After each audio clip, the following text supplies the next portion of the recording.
Quero convidar agora aqui junto comigo o nosso pregador convidado especial de hoje, internacional, diretamente dos Estados Unidos, pastor Nassif, que já foi pastor aqui há algum tempo nessa casa, mas por mais que tenha passado 5 anos só aqui, deixou marcas profundas nessa igreja, tanto que volta quase todo ano, graças a Deus por isso também, e nos abençoa, né? Trazendo palavras aí. Pastor Nassif é uma inspiração para muitas pessoas que já o conhecem, para mim também, na forma de pregar, nesse amor pelo Evangelho. É um evangelista. Eu queria pedir para você estender a mão para cá, orando por ele, abençoando esse nosso pastor também, e a gente poder receber a palavra aí e entender a direção do alto através da vida dele. Pai, nós queremos te agradecer pela vida do pastor Nassif, te agradecer por tudo aquilo que ele já fez nessa igreja, continua fazendo, não só nessa visita, mas também à distância, muitas vezes, que temos certeza que ele também é um intercessor dessa igreja. Mas queremos pedir também, Deus, abençoa ele, a sua família, usa o teu servo mais uma vez agora, para falar aos nossos corações, e que possamos entender a direção do alto, daquilo que o Senhor tem para cada um de nós. Pai, por favor, Senhor, essa é a minha oração, Deus, no nome de Jesus. Amém. Amém. Aleluia, louvado seja o nome do Senhor.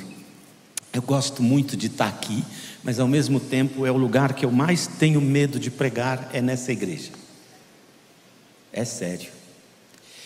Uma vez o pastor Pascoal, vindo de uma conferência, ele disse assim: como é bom pregar nessa igreja. Eu prego em qualquer outro lugar, eu me sinto inseguro, mas aqui eu me sinto confortável. Eu pensei, eu sou exatamente o contrário. Eu prego lá fora de qualquer jeito, eu não estou nem aí se gostaram ou se não gostaram, mas na minha igreja eu morro de medo. E esse medo não saiu até hoje. Para você ter uma ideia, como eu me sinto daqui, no meu Instagram, mais de 40% dos meus seguidores são aqui de Curitiba. E é interessante, eu tenho 40 mil lá, e a maioria ainda é aqui de Curitiba. Então eu acho que muita gente ainda também se sente grudada, apegada, sei lá, comigo. Isso é bom pra caramba. Sentimento de pertencimento é uma coisa boa na nossa vida. Amém? Nenhum amém, tudo bem. No primeiro culto eu falei que nós tínhamos 4 títulos aqui de livros meus ainda na livraria. 2 títulos acabaram, cada um deve ter 7 ou 8 só.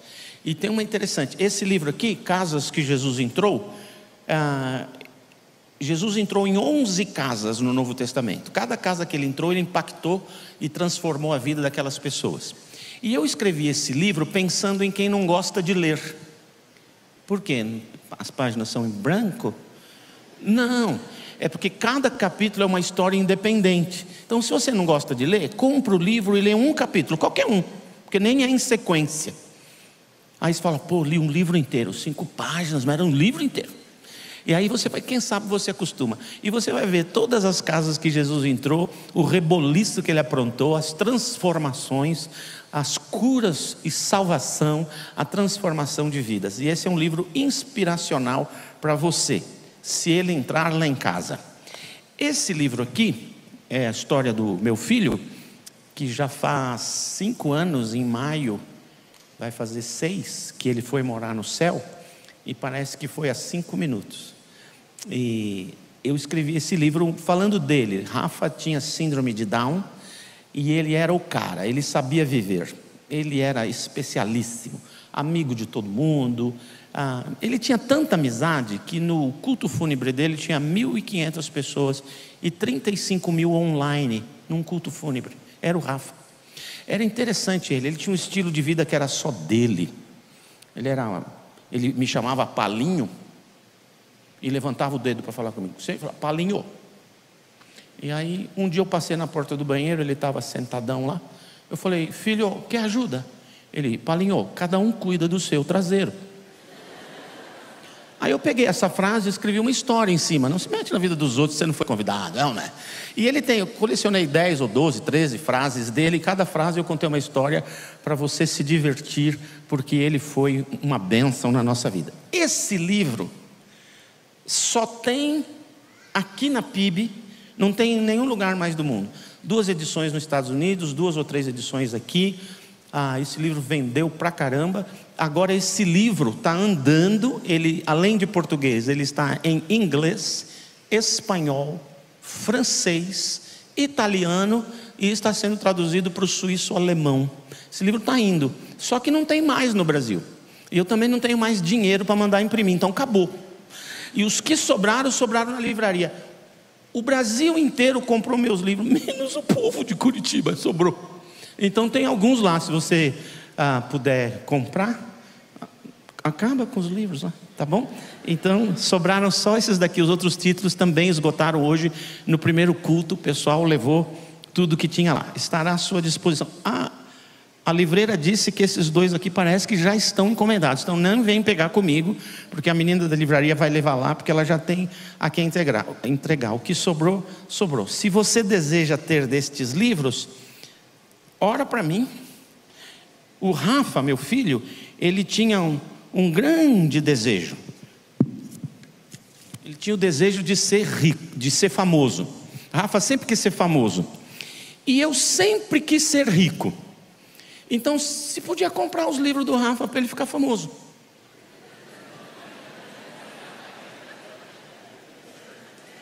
Tá bom? Depois você vê na livraria. Abre sua Bíblia comigo em Filipenses capítulo 4, versículo 4. Filipenses 4, versículo 4. Como nós vamos ler só um versículo, eu vou ler mais que uma vez. Filipenses 4, 4.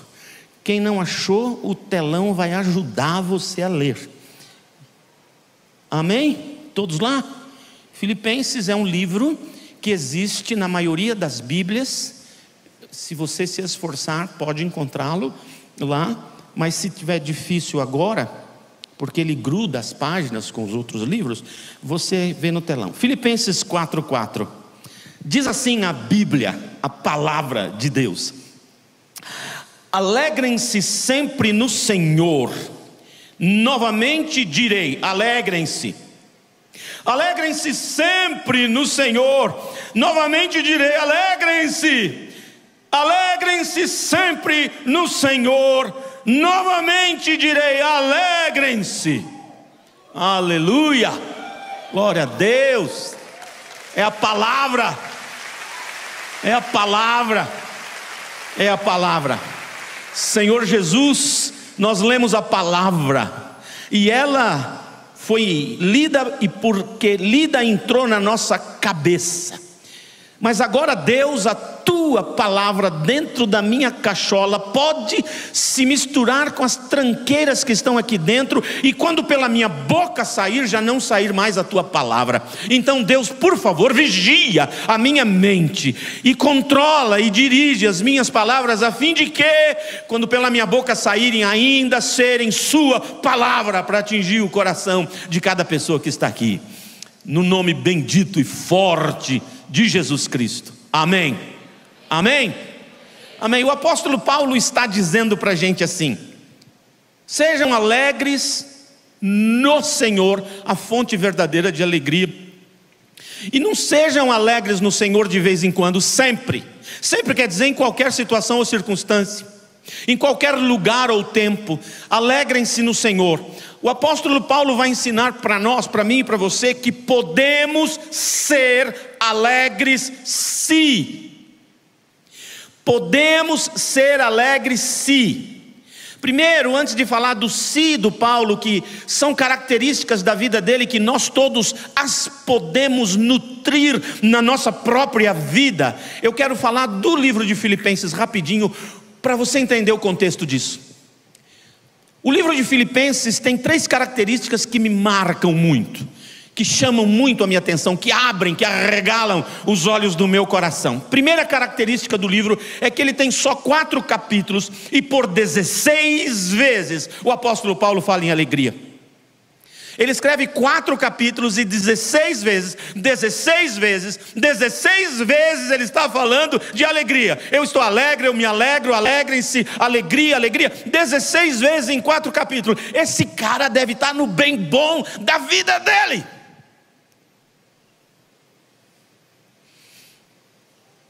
16 vezes em 4 capítulos falando de alegria.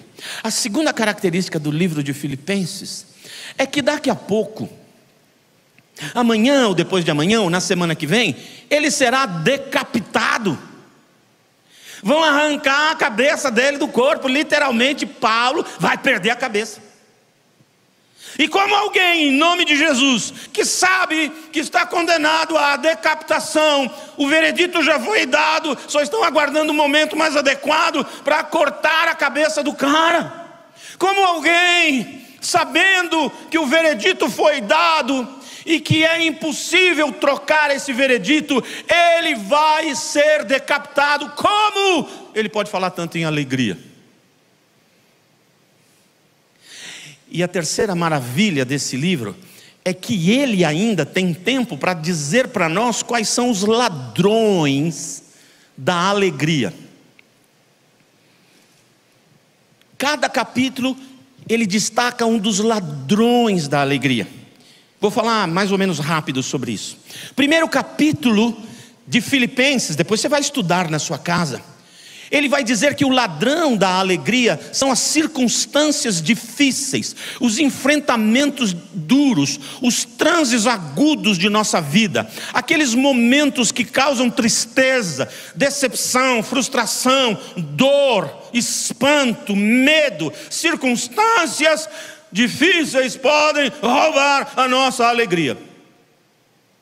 Mas ele vai dizer mesmo assim: alegrem-se no Senhor, outra vez direi, alegrem-se. Ele está dizendo que nem circunstâncias difíceis conseguirão roubar a nossa alegria, embora tentem, por causa daqueles 3 sis do Paulo, que já já nós vamos falar. Circunstâncias roubam a alegria. Já enfrentou uma circunstância difícil? Eu já, algumas. E eu sei que elas têm o poder de roubar a nossa alegria.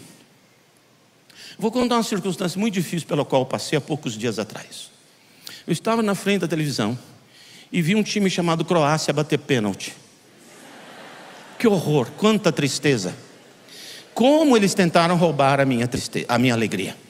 Circunstâncias roubam a nossa alegria. Sabe, eu estava falando ali do Rafa. O Rafa meus filhos são os 3 amados com amor infinito e cada um com um jeito. Você já notou que cada filho você ama infinitamente e parece que é um amor específico, customizado? É interessante, né? Se tiver 18 filhos, consegue amar os 18. Sua mulher já morreu, mas tudo bem, você vai conseguir amar os 18. Mas o Rafa era muito especial, ele era meu amigo, ele era meu companheiro. Ele ia para todo lado comigo, ele sempre andava comigo, ele só andava no banco da frente do carro, ele só andava no banco de trás no meu aniversário, ou no aniversário de Lucinha, ou no nosso aniversário de casamento. Sempre ele era na frente comigo. Uma das coisas que me dão muitas saudades e tenta roubar a minha alegria é que quando eu estou dirigindo sozinho, eu olho no banco de passageiro e ele não está. E ele tinha uma mania, como o meu carro é automático, então eu punha o meu braço no descanso de braço, mas a mão sobrava, então eu punha no câmbio, que não tem que trocar. Eu descansava a minha mão ali e ele botava a mãozinha esquerda dele em cima da minha.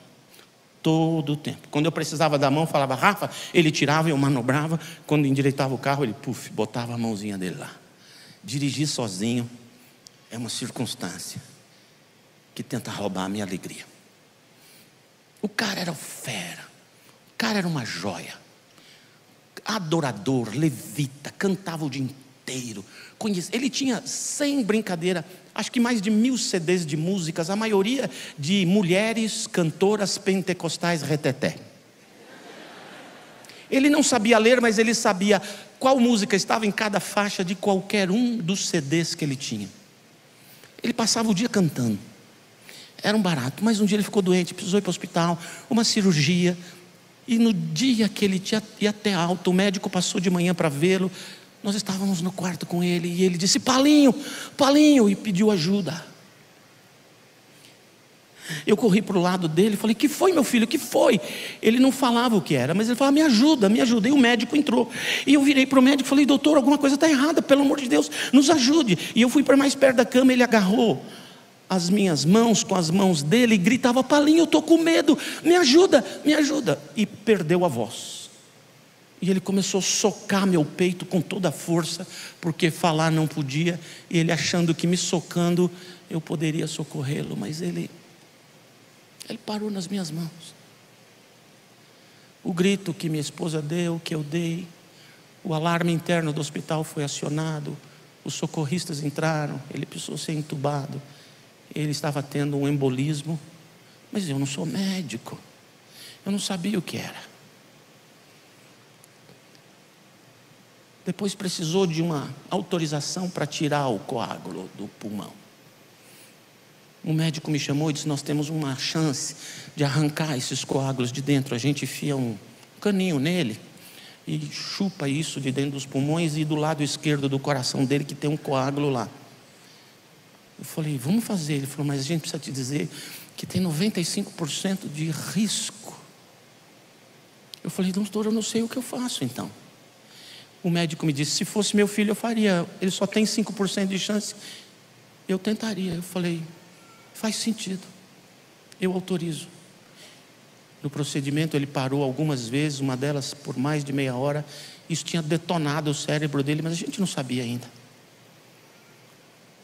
Foi para a UTI, 11 longos dias de oração, de jejum, de busca, de madrugada, de clamar. A alegria tinha ido embora. Até que por fim, ele tem novas embolias que saíram do braço, impossíveis de serem tiradas. Uma coleção de bactérias imbatíveis tomaram o corpo dele. Fígado estragado, rins estragado, tudo. Cérebro detonado. O médico me disse: o que nós vamos fazer, pai? Eu falei: doutor, o médico é o senhor. Ele disse: nada mais. Quais são as minhas opções, doutor? Ele disse: deixá-lo ir, ou esperar o serviço das bactérias, que talvez em algumas horas elas o completem. Eu reuni minha esposa, minhas filhas. Só eu podia dar essa autorização. Ao longo dos meus 40 anos de ministério, eu já estive em 4 vezes em desligamento de máquinas em hospitais, porque o familiar não tem coragem de ver.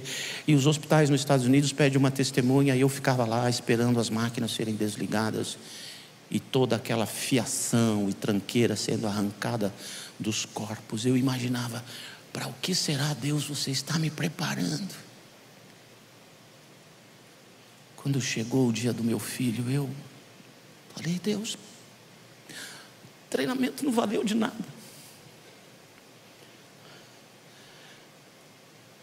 Minha esposa, minhas filhas chorando no meu ombro. Eu as deixei, fui para dentro da CTI, chamei o médico e disse: Doctor, let him go. Deixe-o ir. O médico me perguntou: to the heaven? Para o céu? Falei: lógico, doutor. E expliquei para o médico: sabe, doutor, tem pessoas que vão para o céu.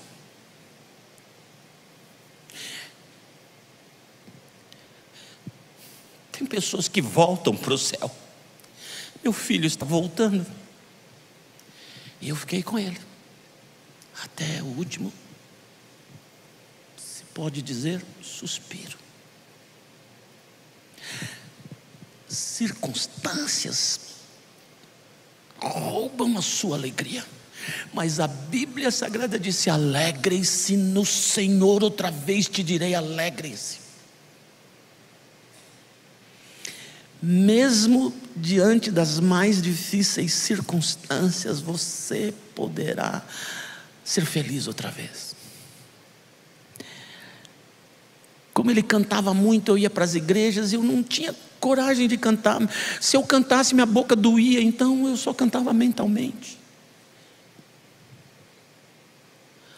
Um dia eu fui pregar numa igreja com menos de 30 pessoas, uma igreja episcopal, o pastor de batina, e ele estava dirigindo louvor naquela igreja tão grande, que eu acho que é do tamanho daquela, não sei o nome daquela jaula ali, daquela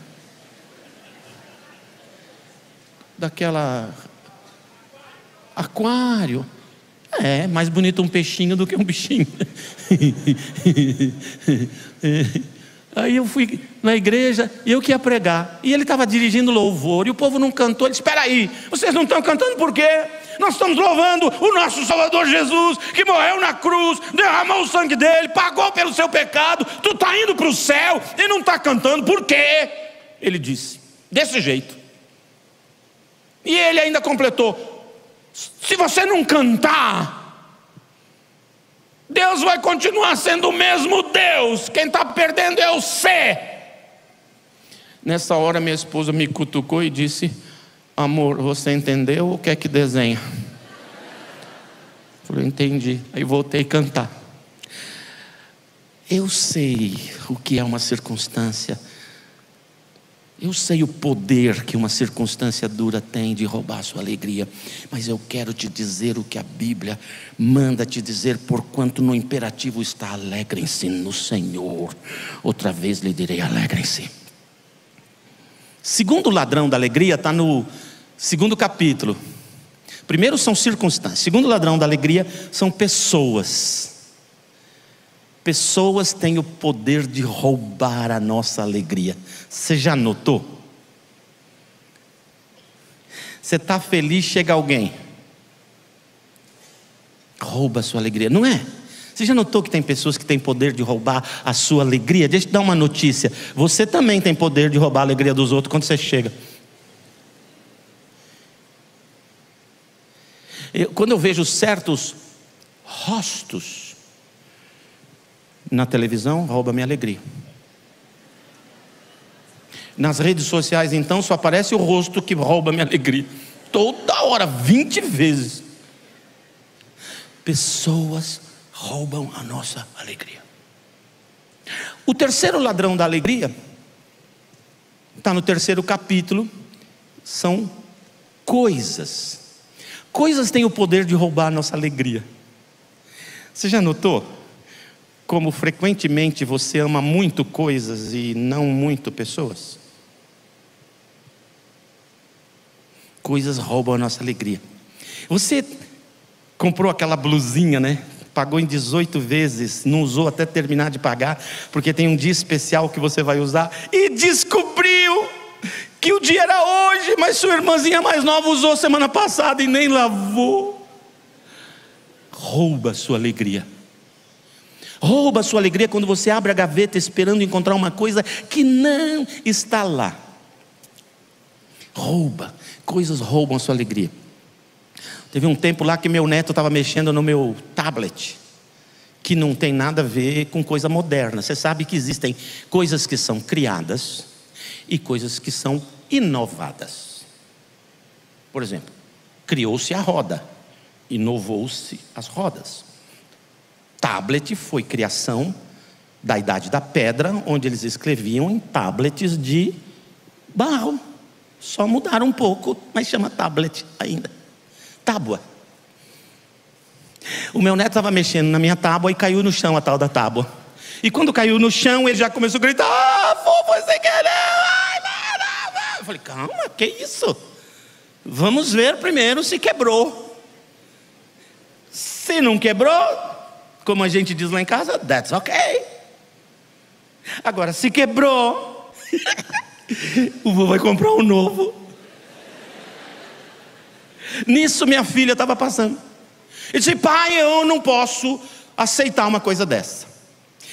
Você, quando eu era pequena, se eu chegasse perto de uma coisa sua, você virava um monstro. Agora, meu filho derrubou o seu tablet, deve ter quebrado, e você diz: está tudo bem? E eu falei: sabe o que é, filha? Eu aprendi que coisas não podem roubar a minha alegria. E foi bem quando eu me tornei avô. De maneira que, se você não está satisfeita, tivesse nascido neta e não filha. Que avô existe para fazer o que o neto quer e que se lasque. Hoje, na apresentação, o pastor que apresentou os nenéns disse: olha, você pode apresentar aos seus filhos aliados ou inimigos. Entenda-se, avós. Os meninos não querem chocolate e enfio 2 sonhos de valsa na boca deles. Minha filha, pai, eles comeram chocolate de jeito nenhum. Ainda minto. Depois eu pisco para cima, o senhor perdoa, né? Não, avô para isso. Minha filha, por causa disso, definiu avô. Avô é o cavalo selvagem que o filho domou para o neto montar. Coisas não têm valor ao ponto de poderem roubar a sua alegria. Para com isso. Vomitou no banco de trás do carro que eu trouxe da concessionária hoje. Batizou seu carro, está tudo certo. Agora ele pode vomitar outras vezes, já foi a primeira. Que isso? Coisas roubam a sua alegria. E o quarto ladrão da alegria, ele diz no capítulo 4, que é a ansiedade. O apóstolo Paulo só fala de 4 ladrões, porque ele parou no capítulo 4. Se ele passasse de uma dúzia, a gente ia saber os próximos. Mas o quarto ladrão da alegria é ansiedade. Ele diz: não andeis ansiosos, porque a ansiedade adoece você. A ansiedade rouba a sua alegria. Sabe o que é ansiedade? Ansiedade é antecipação demasiada do futuro no presente. Por exemplo, você ligou para aquela garota que você tem orado e jejuado por ela, já faz 8 meses, você perdeu 18 quilos, por sua consagração, os seus olhos estão saltando para fora, e provavelmente quando ela te vê, porque ela só tem visto fotografia, vai ser um susto, mas você está ansioso para chegar o dia do encontro, e você fica: ai meu Deus do céu, está chegando, ai não sei o que eu falo, será que eu me perfumo, será que eu devo tomar banho e pentear o cabelo, será que sim, ai não sei, o que eu falo para ela, ai não, eu vou decorar versículo da Bíblia, não, eu vou falar, e aí você quer pôr todo o futuro no presente, não cabe. Isso chama ansiedade. Vai para a entrevista de emprego, ai meu Deus do céu, será que eu vou bem, será que eu vou, ai não sei, o que será que ele vai perguntar, isso é ansiedade. Alguém disse que excesso de depressão é excesso de passado. Estresse é excesso de presente. E ansiedade é excesso de futuro. Cuidado. E o Paulo vai dar no livro de Filipenses a receita para você vencer estes 4 ladrões. Mas não é o nosso assunto hoje. Fica para uma próxima vez. Hoje eu quero falar por que esse Paulo, sabendo que existem ladrões de alegria, sabendo que ele vai ser decapitado, ele pode escrever: alegrem-se no Senhor, outra vez direi, alegrem-se. Por causa de 3 qualidades, marcas, características que existiam na vida do apóstolo Paulo. Primeira marca característica na vida do Paulo: não tinha relógio. Não, é essa outra coisa, mas eu odeio o relógio. Primeira marca na vida do apóstolo Paulo: ele tinha, e isso fazia ser alegre diante de circunstâncias, pessoas, coisas, e até evitando a ansiedade. A primeira marca da vida do Paulo, marca que você as pode nutrir na sua própria vida, é que ele tinha uma convicção inabalável de que nada, absolutamente nada que acontecesse com ele, aconteceria sem ser um propósito divino.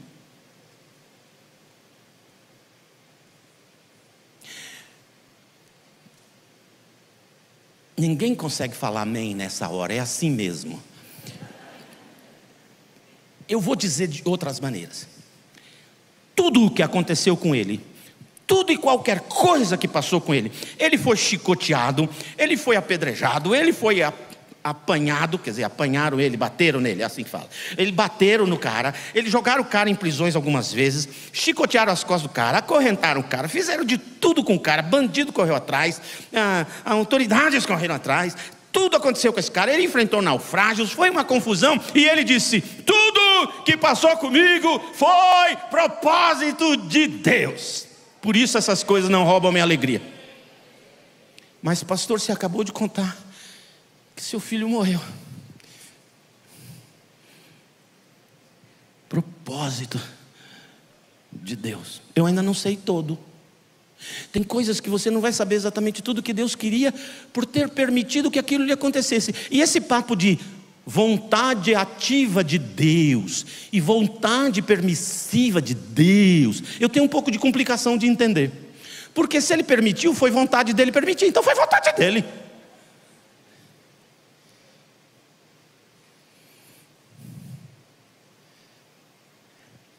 Tudo pelo qual você passa tem um propósito. E o apóstolo Paulo cria nisso. Como que ele está se comportando no livro de Filipenses? Ele está dizendo assim no começo do livro: meus irmãos de Filipos, as minhas cadeias em Nero, em César, em imperadores, em absolutistas, em donos do mundo, não. Ele está dizendo: minhas cadeias em Cristo Jesus. Ele entendia que se ele estava preso em Roma, é porque Deus tinha um propósito para ele estar naquela cadeia de Roma, naquele dia e naquela hora. Quando você estiver enfrentando situações complicadas, as quais você não entende nem porquê, comece a orar e falar: Deus, como eu me comporto aqui? O que o Senhor quer de mim aqui? Me ajuda a entender rápido. Ele entendeu que se ele estava naquela cadeia, porque Deus tinha um propósito. Ele entendeu um e não entendeu o dois, mas eu entendi o dois. O primeiro propósito do Paulo, ele falou: estou preso aqui, e essas cadeias são em Cristo, e tem esses soldados aqui tomando conta de mim. Se Deus me colocou aqui, é porque Deus está interessado na salvação desses cabeças de bagre que estão tomando conta de mim. O meu propósito está preso é pregar. Eu sou um pregador, eu vou pregar. E ele prega. Tanto é que no final do livro de Filipenses ele vai dizer assim: amados Filipos,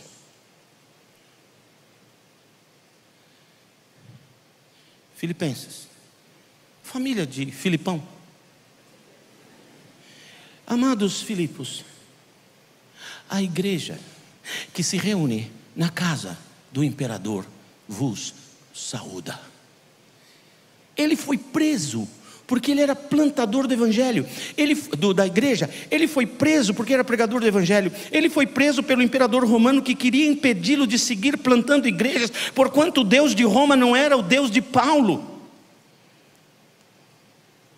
E o cara que o prendeu, na casa dele, por via indireta, o apóstolo Paulo planta uma igreja, porque provavelmente alguns daqueles guardas da guarda imperial eram da família imperial, chegaram em casa e começaram a contar aos seus pais e amigos e familiares sobre aquele maluco que falou de Jesus para eles. Começa a ter conversão e nasce uma igreja dentro do palácio real. Fala amém. Por quê? Porque ele tinha convicção de que nada do que lhe acontecia era sem um propósito divino. Uma irmã uma vez falou assim: pastor, eu creio. Aí naquela semana ela bateu o carro e quebrou as duas pernas. Eu fui visitá-la no hospital e ela falou: pastor, o que aconteceu comigo?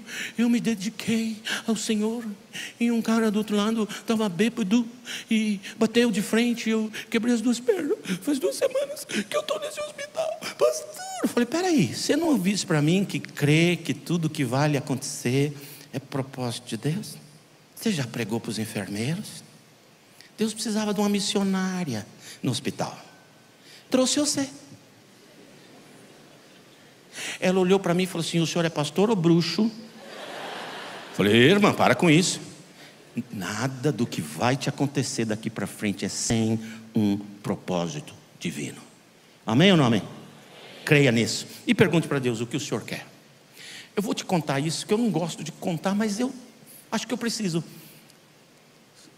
Meses depois da partida do meu filho, eu estava na igreja e um sujeito encontrou comigo na igreja, um americano, e disse: pastor Nassif, eu queria lhe falar uma coisa. Eu falei: pois não. Ele falou assim: a minha cunhada é enfermeira no centro de terapia intensiva do hospital onde esteve o seu filho. Eu falei: é mesmo? Ela falou, sabe? Ela começava a contar as histórias do dia a dia seu e de sua família, e das centenas de pessoas que iam para o hospital todos os dias, das pessoas ajoelhadas e orando, e de como você conduziu o processo, impactou o hospital. Eu fiquei pensando o que fazer. Quando este livro chegou em inglês, eu fui àquele hospital e entreguei vários volumes para eles. Eu não entendo ainda todos os propósitos, mas eu sei que Deus sabe o que faz com as nossas vidas. Fala um amém. Mas assim, com fé. Segunda característica do Paulo que você pode nutrir. Preste bem atenção, que essa é bem importante. Paulo cria que circunstâncias, pessoas, coisas ou futuro não lhe roubaria ansiedade, não lhe roubaria alegria, porque ele era um canal por onde passam as bênçãos de Deus para chegar na vida das pessoas que estão em seu entorno naquele momento.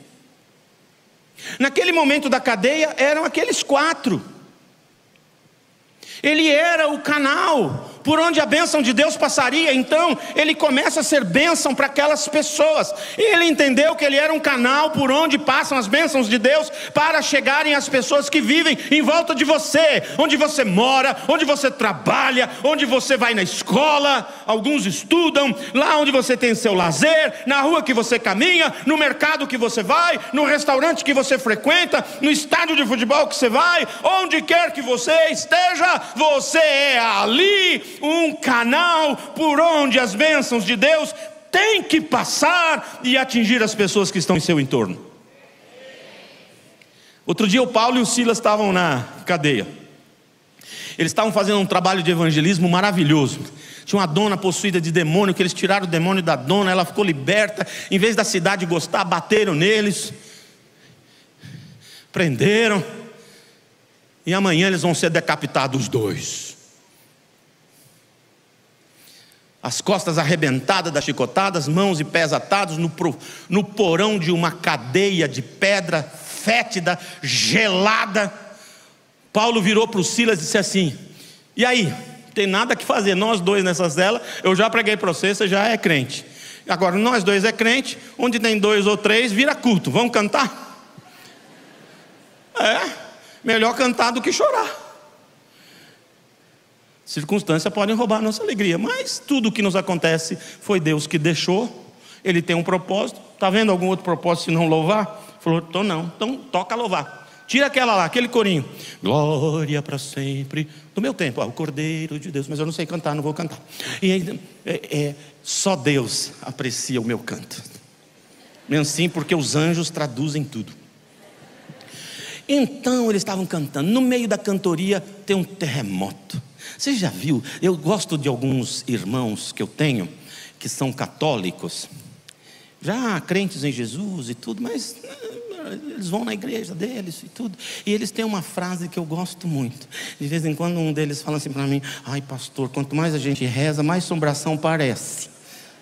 E era o Paulo, louvando a Deus em um terremoto. Já pensou? Oh Senhor, eu estou te louvando. Cai o concreto na cabeça. Acho que ele tem uma maldição na vida desse cara, né?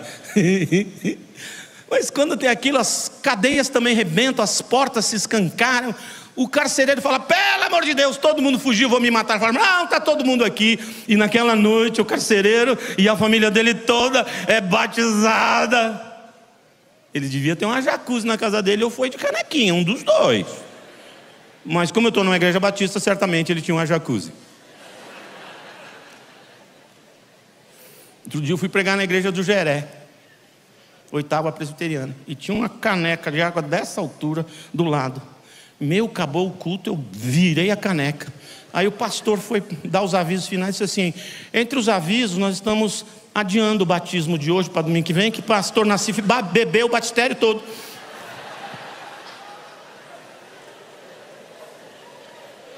Faz uns 30 anos que eu não piso naquela igreja. Brincadeira, eu preguei lá o ano passado. E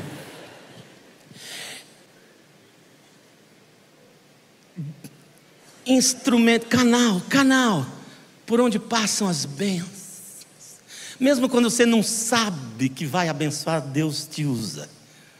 Uma vez eu preguei um sermão numa igreja, consagrando as pessoas para falar de Jesus para os outros. Quem queria entregar a vida para Jesus, dizendo assim, entregar não, consagrar, dizer, Senhor Jesus, a partir de hoje, me usa que eu vou falar de Jesus. Aí uma das moças que fez a oração, orou também assim, mas com a vergonha que eu tenho, não tem jeito, mas tô eu para você. No dia seguinte ela pegou o ônibus, ela ia para a faculdade, ela pegou no ponto inicial e ia descer no ponto final. No meio do caminho entra uma menina dessas assim, cabelão, crespão, grandão. Ela tinha quase uma calça inteira, acho que ela caiu, não sei, estava toda rasgada a calça dela, e uma bolsa que batia lá embaixo, e ela entrou no ônibus assim, e aí galera, essa busunfa passa na universidade tal, bem alto, o ônibus inteiro olhou, a menina da igreja sentada no último banquinho, disse assim, é ponto final lá. Ah, legal, então vou sentar aí do seu lado, tem um lugar aí, e não sentou, despencou, sabe essas pessoas que despencam, que o outro do banco faz, era ela. Você estuda lá? A crente. Eu estou estudando lá também. Você gosta da faculdade? E eu estou estudando sociologia, estou amando. Você gosta do que você estuda? Você sabe que o meu professor deu um trabalho lá, falar de religião. E você não sabe o que caiu para mim, negócio de evangélico. Não tinha nem ouvido falar isso. Eu pensava que era nome de leite para criança. Aí eu comecei num tanto de igreja. Tinha umas que eram interessantes, umas plaquinhas, silêncio. Tinha outras que eu pensei, o que está acontecendo? E aí, mas eu não estou entendendo nada. Aí falaram assim para mim, não, compra uma tal da Bíblia. Menina, eu não sabia onde vendia. Você já viu uma Bíblia? Não, você não sabe. Peraí, você tem uma Bíblia? Você vai me dizer que você entende a Bíblia, porque eu não entendo o lufas. Não, você deve ser crente. Você me ensina a Bíblia. Vamos cortar a história. A menina se converteu. Se você quer ser um distribuidor de bênção e sabe falar, tá bom.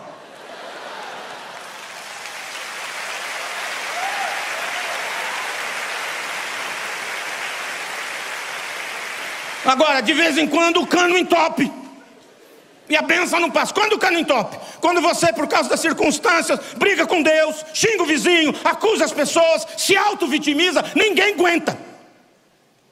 As bênçãos de Deus param no cano e não desce e não chega em ninguém. Você, em vez de ser um abençoador de pessoas, você é um desconstrutor de vidas, porque você está acusando. Quem acusa está dizendo, vocês são responsáveis por resolver a minha vida pelo que vocês fizeram. São nada, é você que tem que resolver a tua vida. Para de acusar, para de se auto-vitimizar. Fizeram isso comigo, pelo amor de Deus. Ninguém aguenta, fica perto de uma pessoa assim. E se for crente, pior. Você entope o cano.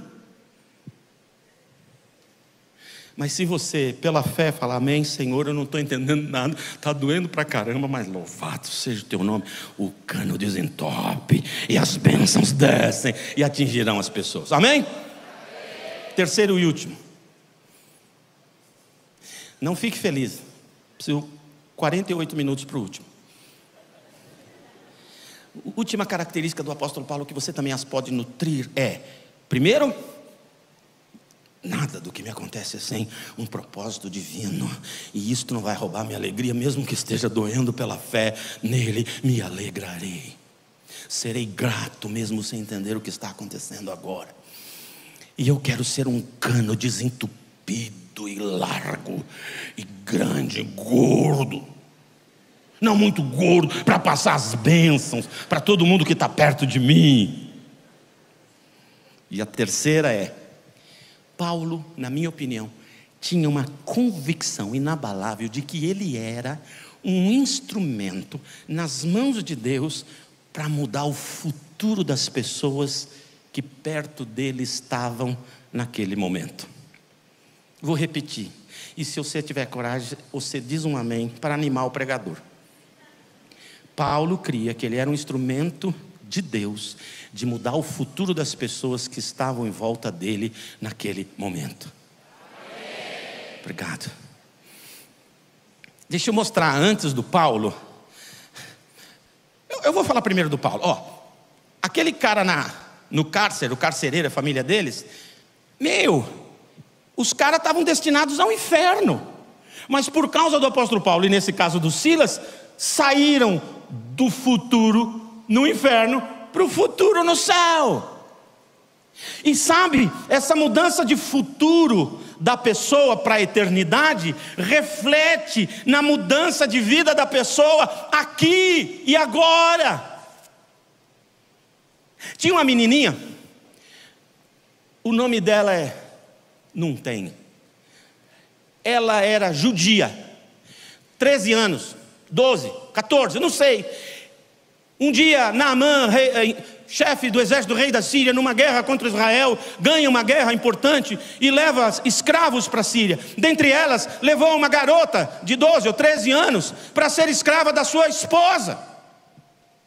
Essa menina fora arrancada dos braços dos seus pais, se eles estavam vivos. Ela foi sequestrada do chão onde ela vivia, da sua terra, da sua língua, da sua família, dos seus amigos, da sua cultura, contra a vontade dela, e foi levada a outro país, onde ela teria que aprender a língua e ser escrava. E naquele tempo, quando uma pessoa se tornava escrava, não podia destornar. Era irreversível a escravidão, era até a morte. Ela sabia, eu vou morrer escrava. Essa menina, ela tinha tudo para espernear, para xingar, para chorar, para pedir a morte, para ficar sentada no chão, abraçada no joelho, apanhando de tudo que é jeito e dizendo: pode matar, eu prefiro morrer, seu sequestrador de uma figa. Porque crente não fala palavrão, senão entope o cano. Mas não. Na minha opinião, essa menininha tinha as 3 marquinhas do Paulo. Nada do que me acontece, Isso é um propósito divino. Pô, Deus, quando eu chegar aí no céu, se tu não me explicar direito, vai ter encrenca. Por que você deixou isso acontecer? Eu não sei ainda, mas se o Senhor me trouxe aqui, é para eu ser o canal por onde passarão as tuas bênçãos para essa casa. E se o Senhor me trouxe aqui, eu quero ser um instrumento de mudar o futuro dessa família. Eu creio que ela cria nisso. Como ela se comporta. Ela vê o Naamã ovacionado lá fora pelo público, autógrafos, palestras motivacionais sobre família, sobre relacionamentos, sobre vitórias, sobre lutas, artes marciais, planejamento, estratégias bélicas. Mas dentro de casa ele não era herói. Ele era um vilão, ele tinha uma lepra. E lepra naquele tempo se acreditava que com contato físico pegava. E se acreditava que lepra era mortal, quem tem vai morrer. E morria mesmo, naquele tempo não tinha remédio. E aquele sujeito, quando chegava em casa, em vez dele abraçar a esposa, beijar os filhos, ele subia por uma escadinha por trás, ia para o quarto dele. Ele não tinha relacionamento com a própria família por causa da lepra. Mas a menina que era escrava, se você tem uma escrava em casa, que você chama secretária, cuidado, hein? Ela percebe tudo.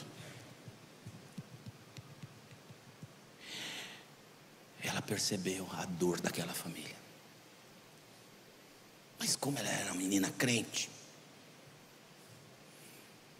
em vez dela falar assim: Senhor Deus, eis aí a oportunidade, acelera o processo desse sequestrador maldito, deixa a mulher dele sofrer, deixa os filhos dele perder o pai, para eles verem quanto é bom. Ô crente, você já orou coisa assim? Isso é bruxaria. Ela disse: minha senhora, se teu marido fosse a minha terra, ele seria curado dessa lepra. O Naamã foi, chegou na casa do profeta. O profeta deu um chazinho para ele, que ele não tomava. O chazinho é que tomava ele. Ele tinha que mergulhar no chá. Chamava Rio Jordão. 7 vezes. Não era simpatia, era revelação. Ele é curado. A carne dele fica branca, fica pura, como de um neném recém-nascido. Ele chega para o profeta e diz assim: converti no teu Deus, cara, não tem para ninguém. Sou crente nesse Deus aí. E tem o seguinte, eu vou falar para os meus empregados aqui, ó, pegar um montão de areia daqui, botar num saco, jogar no lombo da mula, porque de hoje em diante eu sou ajoelho em terra de Israel, que eu quero esse Deus para a minha vida.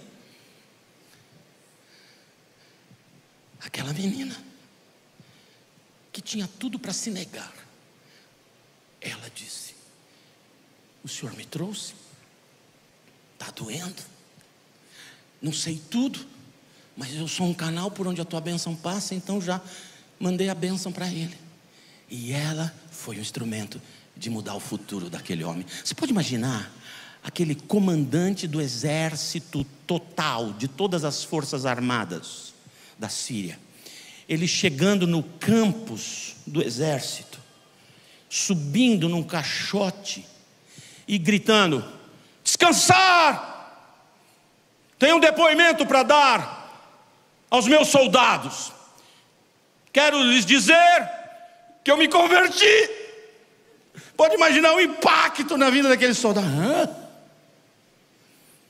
Ele agora era instrumento de mudar o futuro daquela gente. Pode imaginar o impacto no país dele, porque uma menina, numa circunstâncias difíceis, com pessoas que a machucaram, com coisas que lhe foram roubadas, cheia de medo do seu futuro, ela não deixou que nada disso roubasse a sua alegria, mas ela foi um instrumento de Deus de mudar o futuro daquela gente. Você é um instrumento de Deus. Existe um grupo de pessoas que vive, o grupo vive onde você mora. Você não mora num condomínio? Às vezes é melhor chamar condemônio, né? Tão complicado que tá. Mas você mora ali. Você mora lá. Ou você trabalha num lugar. Se trabalha, já dá graças a Deus. E você vai numa escola, que muitos só vão estudar, alguns, mas você vai lá. Você tem uma vizinhança, você tem amigos. Todas essas pessoas, onde você mora, onde você trabalha, onde você vai na escola, onde você pratica o seu lazer, todas essas pessoas, todas elas são alvos do amor divino. Deus deseja a salvação de todos eles. Então Deus olhou no universo e falou: eu vou levar o meu melhor para colocar no meio dessa gente. O meu melhor vai passar por circunstâncias muito difíceis, mas por causa dessas circunstâncias, eu a prepararei para estar no lugar certo, na hora certa. Essa pessoa será o canal por onde a minha bênção vai passar e atingirá todas essas pessoas em volta deles.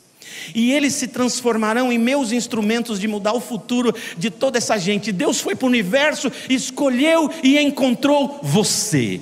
Você é o melhor de Deus no universo. Você é o canal por onde as bênçãos de Deus passam. Você é um instrumento de mudar a história e o futuro das pessoas ao seu redor. Pastor, sabe falar, o resto Deus faz. Mas deixe-me dar uma palavra para você que nos visita, ou você que já está há algum tempo aqui, mas precisa ouvir o que eu vou te dizer. O primeiro passo para você ser alegre é no Senhor. O Paulo disse: quem não tem Jesus, as circunstâncias roubarão alegria, pessoas roubarão alegria, coisas roubarão alegria, ansiedade roubará alegria. Mas quem tem Cristo, tem força nele para se manter alegre apesar das circunstâncias, pessoas, coisas e futuro. Primeiro passo para você conquistar a alegria é ter Jesus no seu coração.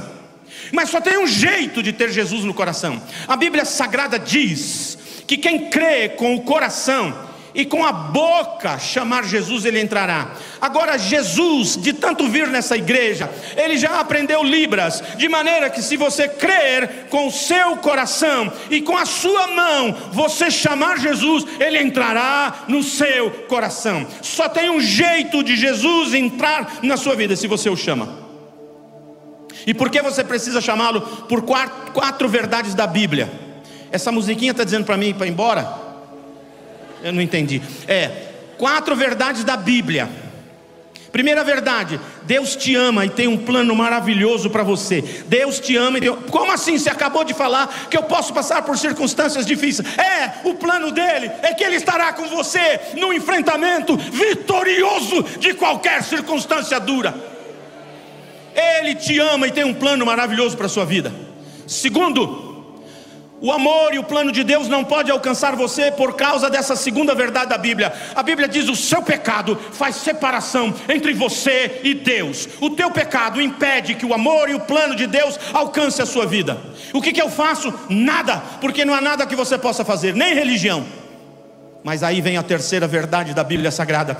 A terceira verdade é que Jesus Cristo veio para esse mundo, abriu os braços dele na cruz do Calvário, derramou o sangue dele no seu lugar. Ele pagou pelos seus pecados. A Bíblia diz que os nossos pecados foram cravados na cruz do Calvário, pagos pelo sangue de Jesus. Jesus morreu a sua morte, pagou pelos seus pecados, para que você possa ser totalmente, absolutamente perdoado por ele. Então, a quarta verdade da Bíblia. A quarta verdade da Bíblia é essa: todo aquele que por meio de um convite pessoal, seja pela boca, seja por suas mãos, chamarem Jesus, ele entrará no coração dessa pessoa. E o que vai acontecer comigo? Você vai ganhar 4 presentes de Deus. Primeiro presente: perdão de todos os seus pecados. De todos, não importa quais, não importa quantos, não importa quantas vezes você repetiu o mesmo, você é absolutamente, totalmente, integralmente perdoado de todos os seus pecados, imediatamente. Segundo presente: uma nova vida para viver nessa vida. A Bíblia diz, Jesus disse: eu vim para dar vida e vida em abundância. Vida em abundância quer dizer sem problema, sem dificuldade? Não, mas quer dizer vitória, quer dizer enfrentamento vitorioso, quer dizer significado, propósito. Eu sei porque eu vim, eu sei porque eu estou nesse mundo, eu sei o meu valor, eu sei a minha tarefa, eu sei o meu destino. Essa é a vida abundante. E terceiro, ele disse: eu sou a luz do mundo. Quem me recebe, recebe a luz e nunca mais andará em trevas. Quem tem Jesus, coisa ruim não pega. Pode mandar qualquer coisa para você, não pega, porque ele está aqui dentro, a luz está aqui, a escuridão fica fora. E quarto, a vida eterna com Jesus. Deixe-me dizer uma coisa para você. O capítulo predileto da Bíblia para mim é Apocalipse 5. Porque no Apocalipse 5 diz que todos nós estamos diante de Jesus, cantando para Ele.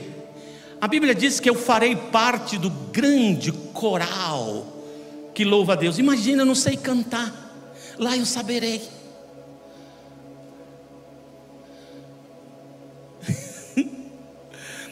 Faz mais ou menos 7 anos, a minha mãe partiu. Ela era penteca, canelinha de fogo. Quase 6, que meu filho está lá, levita. E a Bíblia diz que naquele dia eu vou estar no grande coral. Eu vou olhar do direito, vou ver Dona Nati. Dona Nati, glorifica, que nós estamos juntos para sempre. E vou virar do outro lado, abraçar o gordo do meu filho e dizer: aleluia, Rafa, Palinho chegou e vamos ficar juntos por toda a eternidade. Vida eterna, o quarto presente. Você já fez essa oração?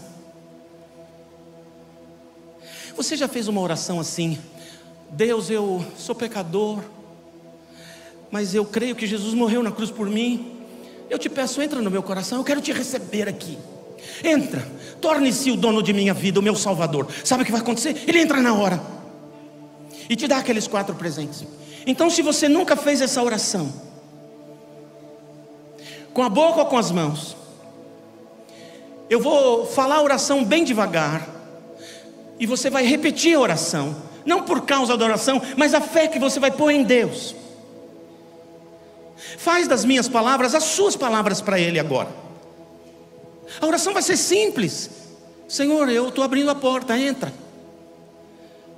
Ah, pastor, o que vai acontecer comigo? Você vai ganhar aqueles 4 presentes: perdão dos pecados, uma nova vida nessa vida, a luz e a vida eterna. Eu tenho que falar depois de você? Sim, em voz alta, suficientemente alta para você ouvir tua voz. Pode ser um sussurro, mas quando você ora, quando você solta a tua voz, você obedeceu a Bíblia. Quando você mexe a tua mão, você obedeceu a Bíblia.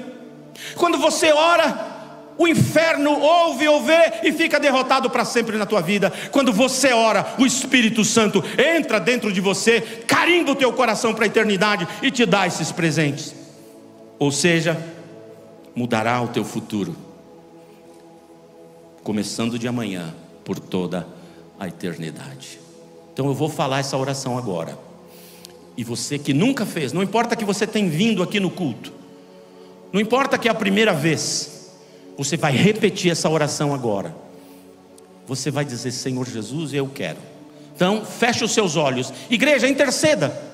Você que já fez essa oração um dia, pede a Deus para que o Espírito Santo convença as pessoas que elas precisam fazer essa oração, que é o dia da salvação delas, que hoje é o dia mais importante da vida delas, o dia de mudança de futuro. E você repete junto de mim, repete comigo: Senhor Jesus. Repete, solta a tua voz. Senhor Jesus, eu creio que o Senhor morreu naquela cruz por minha causa. Agora eu confesso, eu sou pecador, mas eu te peço, entra no meu coração. Eu abro a porta do meu coração e eu te peço, entra, torne-se hoje o dono de minha vida e o meu Salvador. Muito obrigado, porque o Senhor me ama e me aceita do jeito que eu sou. Amém. Eu não errei. Pode acender o auditório para mim? Eu não errei. Deus ama você do jeito que você é, mas Ele não quer que você permaneça onde você está. Ele tem uma nova e maravilhosa jornada com você para começar hoje até a eternidade. Então, quantas pessoas no auditório, lá em cima eu vou conseguir ver vocês, e aqui embaixo, fizeram essa oração pela primeira vez nas suas vidas? Levante uma de suas mãos, por favor, eu quero orar por você. Estou vendo várias mãos, várias, graças a Deus, várias, lá em cima, mais aqui embaixo. Deixe-me ver, levante a mão se você fez essa oração primeira vez. Graças a Deus, lá no fundão, estou vendo, graças a Deus. Então agora eu vou dar um desafio para vocês que estão lá em cima e aqui embaixo, um grande desafio. Eu queria que você, por fé, saísse do seu lugar e venha até aqui, pertinho de mim, porque eu quero orar por você agora. Sai daí. E olha, a igreja, se você vê que um jovem se levantou, um jovem da igreja já vem junto, além dos voluntários que estão preparados. Venham, em nome de Jesus. Aplauda o Senhor por essas decisões. Venha. Deus te abençoe. Fica aqui pertinho de mim. Deus te abençoe. Fica aqui pertinho de mim. Fica pertinho de mim aqui. Deus te abençoe. Deus te abençoe, campeão. Deus te abençoe. Os dois, Deus te abençoe. Que maravilha. Deus te abençoe, viu? Bem-vinda. Deus abençoe.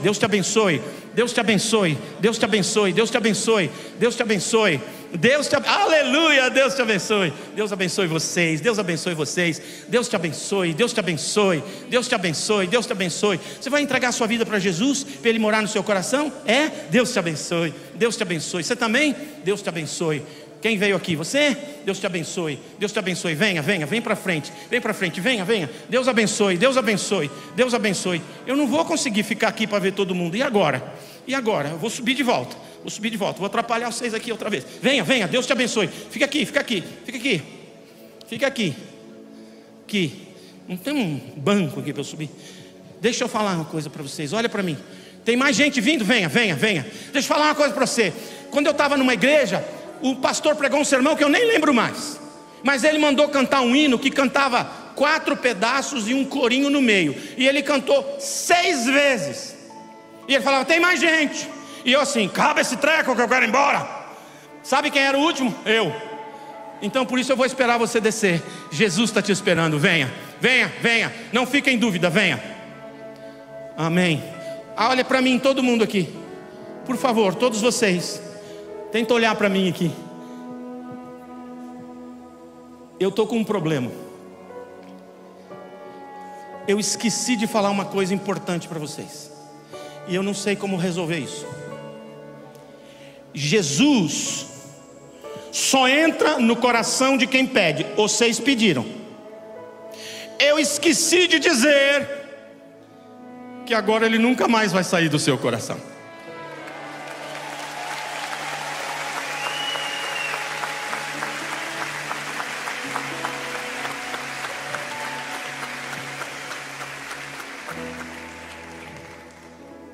Hoje começa uma nova vida. Você não ganhou hoje uma religião. A gente vai gostar muito se você ficar na nossa igreja, mas você não ganhou uma religião, você ganhou a pessoa de Jesus que está aí dentro. Eu vou falar um negócio que para os homens fica estranho, mas eu vou falar. Vocês todos aqui que oraram, que pediram para Jesus entrar no coração de vocês, vocês acabaram de engravidar de Jesus. Ele está aí dentro, e Ele vai crescer dentro de você, e você vai perceber que coisas que você amava tanto, você já não está amando tanto. Coisas que você não dava nenhum valor, agora você está valorizando. É Ele mudando você, não é a igreja, entendeu? É uma vida, a vida de Jesus dentro de você. Agora, lógico que essa igreja está aqui para ajudá-los a conhecer melhor a Jesus, a desenvolver aquelas características que o apóstolo Paulo tinha. Como que faz para crescer espiritualmente, para aprender mais de Deus? Lógico que estamos à disposição. Mas agora eu vou orar por você. Como você já orou no seu lugar, não precisa repetir, só ouve a minha oração, combinado? Igreja, eu queria que vocês dessem uma olhadinha para a igreja. Dá uma olhadinha, dá uma olhadinha. Igreja, bota a mão aqui para frente. Se você deseja que eles sejam abençoados, bota, ó, carinho desse, é cafuné espiritual. Feche seus olhos.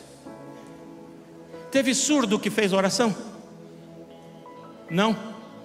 Ok. Feche seus olhos. Senhor Jesus, obrigado, porque o Senhor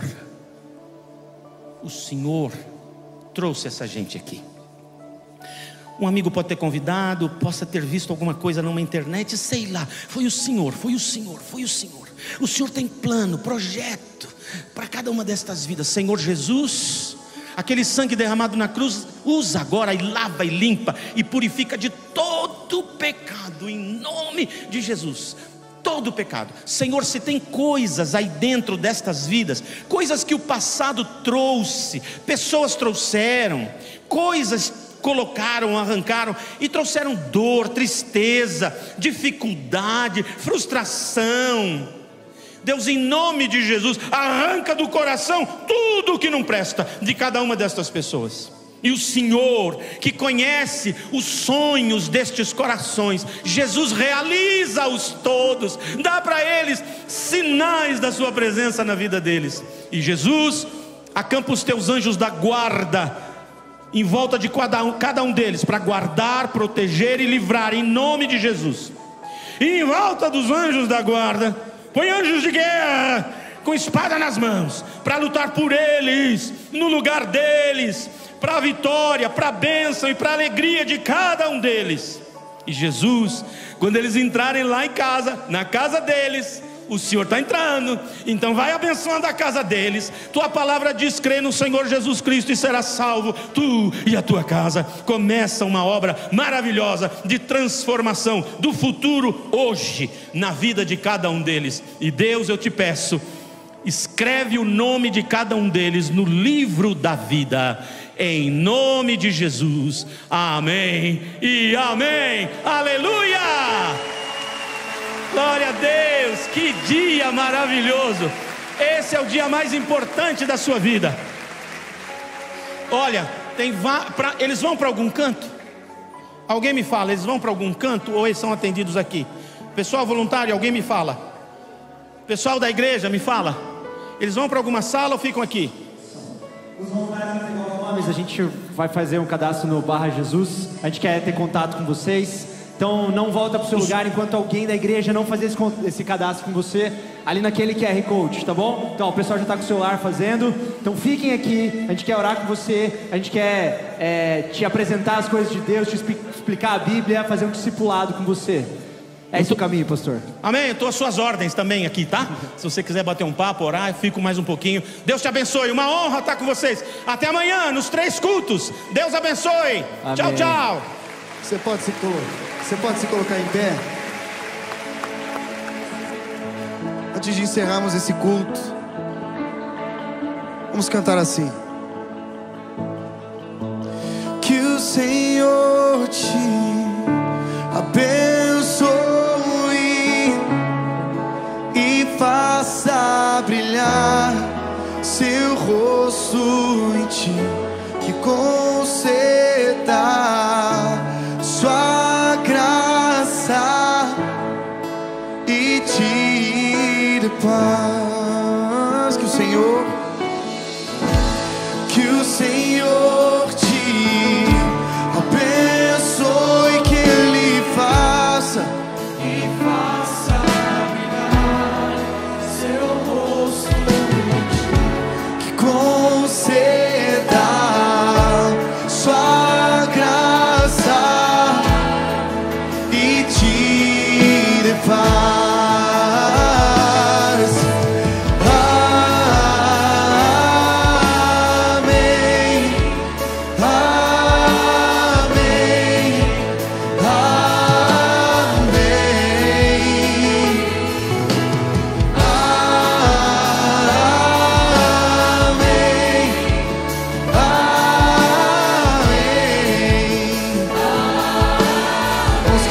Que a bênção se derrame até 1000 gerações, tua família e teus filhos e os filhos dos teus filhos. Que a bênção se derrame até 1000 gerações, tua família e teus filhos e os filhos dos teus filhos. Sua presença te acompanhe por detrás, por diante, do teu lado e em ti. É contigo e de dia, e de noite, tua entrada e saída, e teu riso e teu choro. É contigo, é contigo, é contigo, é contigo, é contigo, é contigo, é contigo, é contigo, é contigo,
Glória a Deus.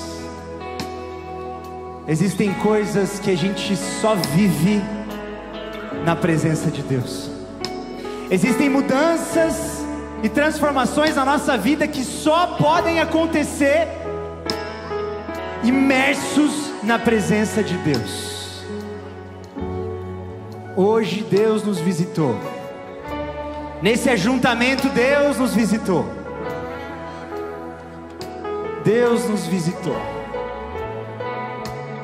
Deus nos visita também na nossa casa, no nosso quarto. Mas hoje aqui Deus nos visitou.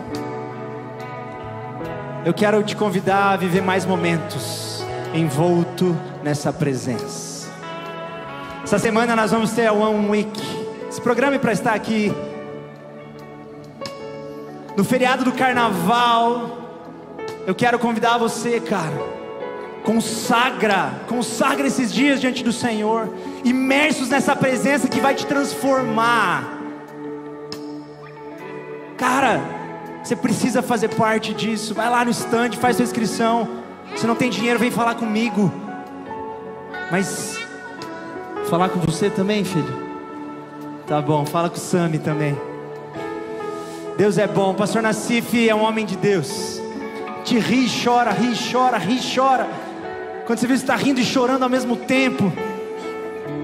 Deus é bom demais. Amanhã ele vai estar aqui nos 3 cultos, às 9, às 11 e às 7.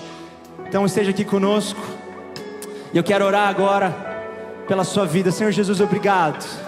Obrigado pela tua presença manifesta aqui nesse lugar. Obrigado porque hoje o Senhor nos visitou mais uma vez.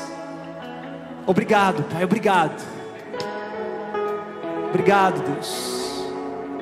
Que sejamos, Pai, alegres, mas não pelas circunstâncias, mas que sejamos alegres, Jesus, pelo privilégio de viver a plenitude dos teus sonhos para nós, Pai.